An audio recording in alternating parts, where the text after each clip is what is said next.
Vamos lá, pessoal. Então, importante saber. Então, finalizamos aqui o uso capião. O uso capião é a forma originária de adquirir propriedade. Pode fazer uso capião quem tem 3 requisitos no mínimo: posse, mansa pacífica, animus domini, ok? Quem tem isso pode pensar em uso capião. A posse pode ser direta, indireta, alternada. Mais de 36 espécies de uso capião. Você, ó, que está assistindo aqui, tem que saber. Senão você não é especialista. Tem que saber. Que não dá para falar de 36 espécies e aprofundar. Tem que ser um curso específico. É um curso, não é uma pós, não é um mestrado, então não tem jeito, a gente precisa encurtar, senão o curso ficaria caríssimo, e essa não é a ideia, né, de fazer isso para deixar muito caro para você, senão se for ficar caro você faz a pós comigo, né, sai muito mais em conta. Então, importante a gente se aprofundar sempre, tá bom? Convido você a continuar estudando, se atualizando sempre, não dá para parar, ok? Vamos lá, o que eu quero falar para você nesse momento aqui? Nós temos, então, algumas formas de regularizar imóveis, entre o uso capião que eu já falei, 36 espécies, 3 procedimentos. Falei da adjudicação compulsória também, né, gente? Não podemos esquecer, tanto a inversa, nós falamos aqui, como a judicial. Falamos aqui das certidões, matrícula, escrituras públicas, o que faz cada cartório, as atribuições de cada cartório. Então é importante saber. Mas nesse momento, o que eu quero falar com você? O que é importante, né? Você tem que saber o que é loteamento irregular, tá?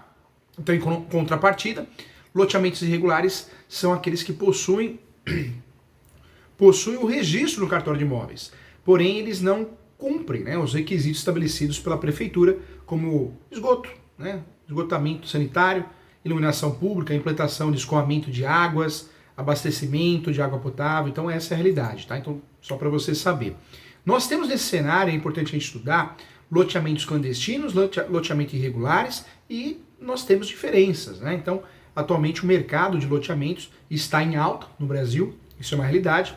Nós vamos trabalhar com regularização de imóveis, regularizando loteamentos pelo Brasil todo, imóveis urbanos, rurais, e é possível encontrar, sim, loteamentos em diversos locais, com diferentes tamanhos e preços para qualquer público. Então, precisamos conhecer, sim.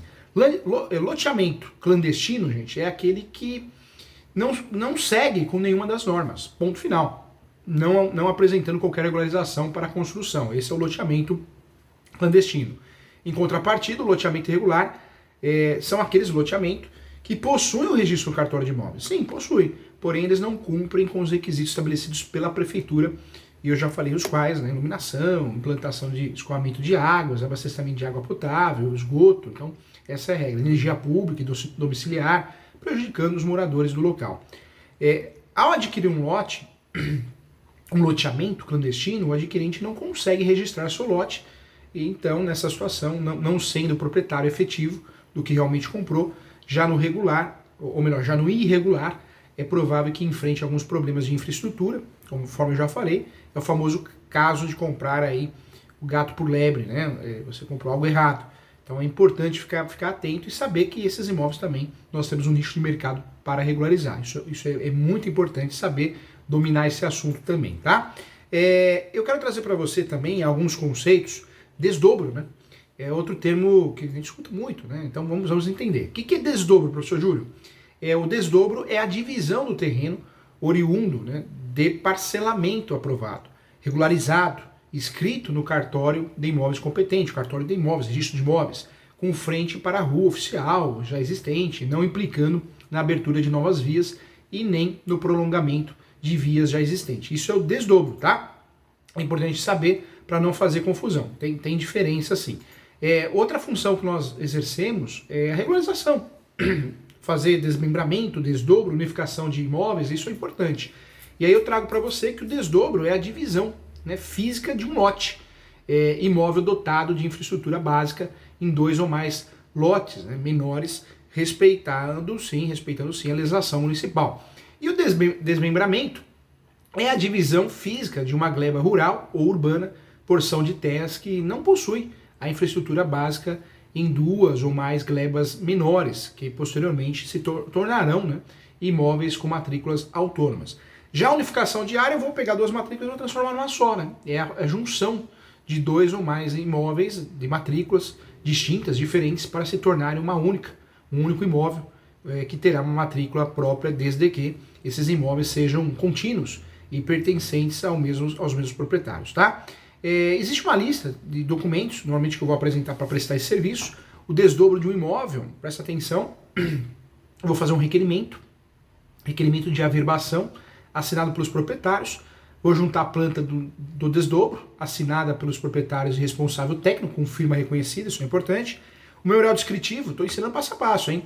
O memorial descritivo dos lotes, assinado pelos proprietários e responsável técnico, com firma reconhecida também, a RT, a RRT, o TRT, assinada pelo proprietário e responsável técnico, com firma reconhecida também, tá? Se o imóvel for urbano, certidão municipal, o espelho do IPTU também eu preciso apresentar. O valor venal, tem que entregar essa informação, e a anuência do município com o desdobro e a certidão do município, que não há necessidade de execução de obras também, tá?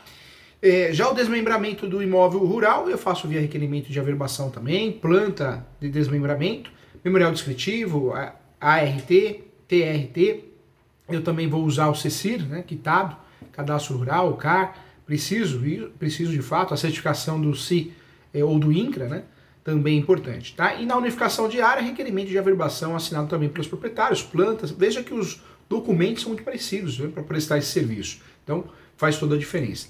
O que eu trago para você aqui que é importante também? Então, eu trago para você que, de fato, esse serviço também é prestado por nós, especialistas em direito imobiliário, especialistas em regularização de imóveis. O desmembramento, desdobro e unificação das áreas, tá? Isso é importante, faz toda a diferença também. Hoje o nosso curso, além de explicar de forma didática, objetiva, para você de fato conhecer de forma rápida, depois você vai aprofundar os seus estudos, mas te dá uma força, um alinhamento para você prestar um serviço de qualidade, eu também quero trazer para você, não poderia deixar de lado, a retificação de registro público imobiliária, né? Como que ela funciona na prática.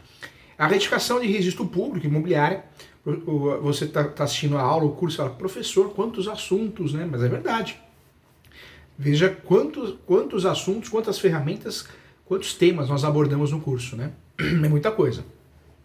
O que eu quero trazer para você? A retificação de registro imobiliário. Então, é um termo utilizado para o processo de correção, alteração de informações em um registro. Esse processo existe para corrigir erros evidentes, como, por exemplo, a escrita, né, incorreta de um nome, ou alterar informações complexas, como as divisas de um imóvel. Tá? Então, isso é importante também. No âmbito imobiliário, a retificação do registro público, o registro do imóvel, pode ocorrer de duas maneiras. Então, guarda aí. A primeira administrativa e a segunda judicial. Ambas as formas, gente, de retificação de registro público ocorrem conforme a Lei 6.015, de 1973, já falei, a famosa Lei de Registros Públicos, e também esta lei inicialmente determinava, né, a obrigatoriedade de requerer judicialmente a retificação. Contudo, né, surgindo as formas extrajudiciais, isso é bom, são ferramentas interessantes, são mais ferramentas para a gente trabalhar. A partir da Lei 10.931, essa lei de 2004, ocorreram as alterações na Lei 6.015 e passaram, né, a permitir aos oficiais de cartórios de imóveis realizarem determinadas alterações. Como que funciona isso na prática? Como funciona a retificação? Então, em ambas as formas de solicitação de correção, que é correção, é retificação, né, gente? De registro do imóvel, do imóvel, né? Professor, engasguei com uma bolacha com gergelim. A bolacha é boa, mas engasga, hein? Então, como nós vamos fazer isso, né? Então, em ambas as formas, gente, de solicitar a correção de registro do imóvel, um dos requisitos principais é que exista a solicitação do interessado. Isso significa que o oficial do cartório não pode promover a retificação sem o devido requerimento. Para alguns erros, o oficial pode até efetuar diretamente a correção de nomes escritos incorretamente, isso é comum, numerações também em deconformidade com o registro anterior, acontece muito no Brasil, isso é comum. O artigo 213, conforme alterado pela Lei 10.931 de 2004, também prevê a retificação pelo oficial em diversas situações, né? Omissão ou erro cometido na transposição de qualquer elemento do título, acontece, erro de ditação, acontece, indicação e atualização de confrontação, os confinantes com os vizinhos, alteração, demolição do logradouro público, comprovada pelo documento oficial. Outro caso também, retificação que visa a indicação de rumos, ângulos, de deflexão e inserção de coordenadas georreferenciadas em que não haja alterações das medidas perimetrais. Também alteração, inserção que resulte mero cálculo, mero erro de cálculo, mero erro matemático também. reprodução equivocada de descrição de linhas divisórias também, e inserção, né, das modificações dos atos de qualificação do pessoal das partes, um erro de RG, CPF, isso é muito comum, né, então também pode ser feito. Então, nós temos aí o procedimento de requerimento administrativo e judicial, então importante aqui também. O que eu quero falar com você, e aí sim, eu acho que a gente acaba tratando praticamente todos os assuntos de regularização de imóveis, né, então deixando um curso bem completo para você. Não poderíamos deixar de falar da ação de demarcação e divisão de terras, também um instrumento importante. Eu falo mas eu posso pedir de forma acumulativa ou separada, tá? Então é importante também. O que eu trago para você? Retificação de terras ou divisão, você vai lembrar daquela novela antiga, não sei se você assistiu, tem muita gente jovem, muito jovem, hein? Não vai lembrar da novela, mas acha no YouTube, acha no Google Play, que é o Rei do Gado, né? O início da novela começa um brigando com o outro por causa da cerca, né? Empurra a cerca para lá, empurra a cerca para cá. Então a ideia da ação de divisão de terras ou demarcação é resolver problema de direito de vizinhança, saúde, segurança e sossego. Nós temos o uso dessa ação, em regra, ele é uma ação, é uma ferramenta que pode ser usada de forma acumulativa ou pedidos separados, só a divisão, só a demarcação.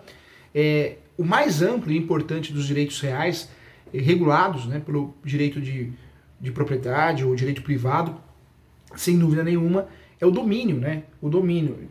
Deixa eu ver aqui, professor João, um pernilongo aqui. Não entrou esse pernilongo aqui. Sai pra lá, hein? Vamos lá. A grande preocupação é isso, né? De fato, é a propriedade, é a proteção da propriedade. Então, essas ações eu vou usar quando o cliente me procura. Existe uma briga com o vizinho. A verdade é essa. Seja um imóvel rural, um imóvel urbano, sobreposição de matrícula, alguma dúvida em relação à metragem. E acontece muito no Brasil. Os cartórios são falhos, né? Então, são ações que eu vou usar nesse momento, né? Essas ações são tabeladas, lembrando, as ações são tabeladas de 13, 15, 20 mil reais. A identificação dos bens imóveis, gente, segundo o autor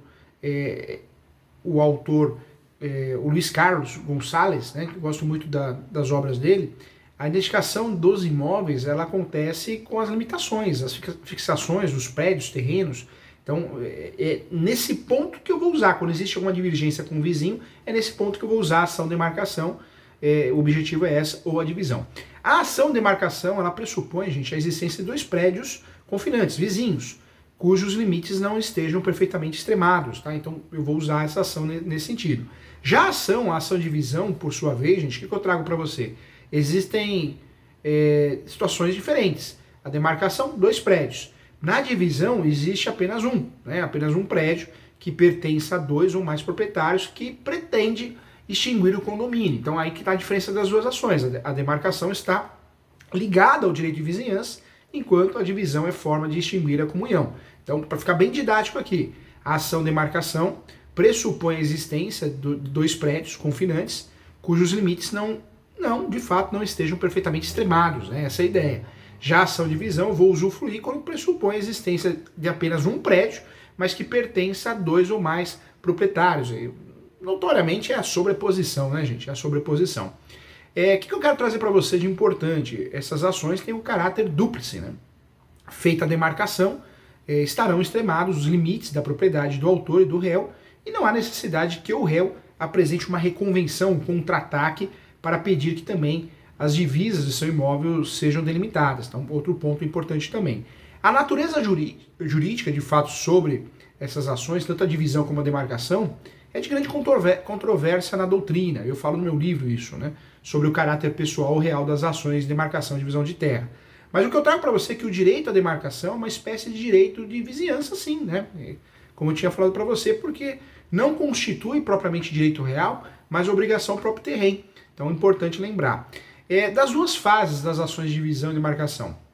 O procedimento para a materialização desse direito do nosso cliente, de ambos, de fato, ambas as teses, né?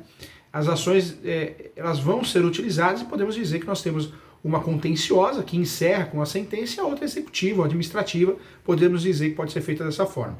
A competência, vamos respeitar o Código de Processo Civil, as ações imobiliárias. A legitimidade ativa e passiva pode ser os confrontantes ou de fato, né, na demarcação, o proprietário do terreno vizinho, né, eu posso fazer. Existe a possibilidade de acumular as demandas, já falei aqui, e essa ação eu vou respeitar o 319 do novo CPC, todos os requisitos. É importante dizer aqui também que a citação é um pouquinho diferente, porque o 576 do novo Código de Processo Civil esclarece que a citação dos réus será feita por correio, objetivando o 247 também, né? Então é importante. A resposta do réu é a contestação. Podemos pedir a perícia, mas normalmente o juiz vai nomear um perito sim, e a sentença e a execução material da demarcação ocorre, a sentença que julgue procedente o pedido de demarcação de terras determinará o traçado da linha demarcanda, né?